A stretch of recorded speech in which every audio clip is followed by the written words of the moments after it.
पुंडलिक वरदारी विठ्ठल श्री ज्ञानदेव तुकाराम पंढरीनाथ महाराज की जय. श्री ज्ञानेश्वर महाराजांची गाथा आपल्या समोर सादर करत आहे. सर्वांनी शांतपणे ऐका. श्री हरीच्या सगुण निर्गुण रूपाचे वर्णन मी आपल्या समोर करीत आहे. रूप पाहता लोचनी सुख झाले ओ साजनी, तो हा विठ्ठल बरवा, तो हा माधव बरवा. बहुता सुकृताची जोडी म्हणून विठ्ठली आवडी. सर्व सुखाचे आगरू बाप रुक्मा देवी वरू. रूप पाहता लोचनी सुख झाले ओ साजनी, चिदानंद रूप चितवितेक. एकपणी गुणागुणी दावी अनेक. आद्यांती गुण सर्वत्र स निर्गुण गुणासी अव अगुण भासतीना.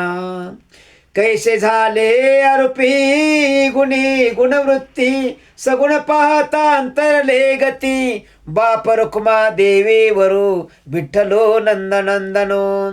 आदि अंतो एक पूर्ण सनातन गे माये.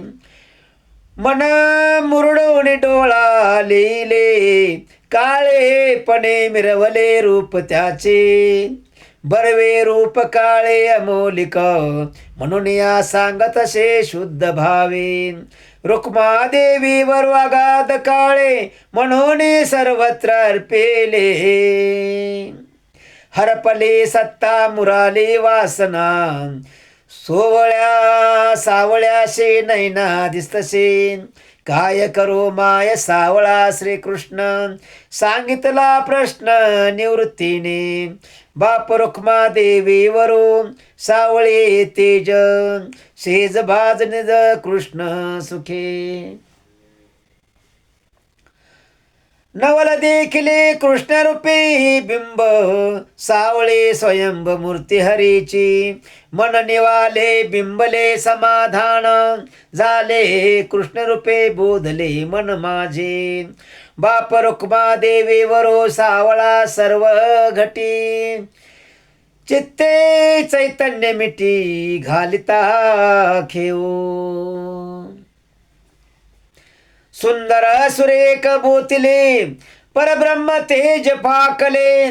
ते व्योम व्योम सामावले, नैने ओ माय. कमळ नयन सुमन फाकले, त्या परिमळातिले मकरंदी ओ माये. संकोचला संसार पारुषला व्यवहार, ब्रह्मानंदा पार जाल ओ माये.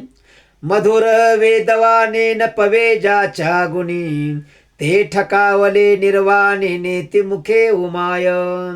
या परते बोलणे न बोलणे होणे, ते म्या पुल्या अंगवणे केले उमाय.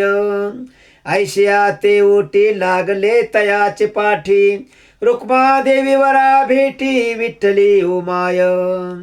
मूळ ना डाळ शाखा ना पल्लव, तो हा कैसा देवाला घरी. निर्गुणपणे उभा सगुणपणे शोभा, जीवा शिवा प्रभा दावित आहे.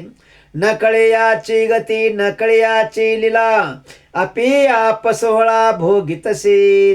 ज्ञानदेव म्हणे नकळे याची थोरी, आपण चराचरी नांदतसे. पांडुरंग पांडुरंग.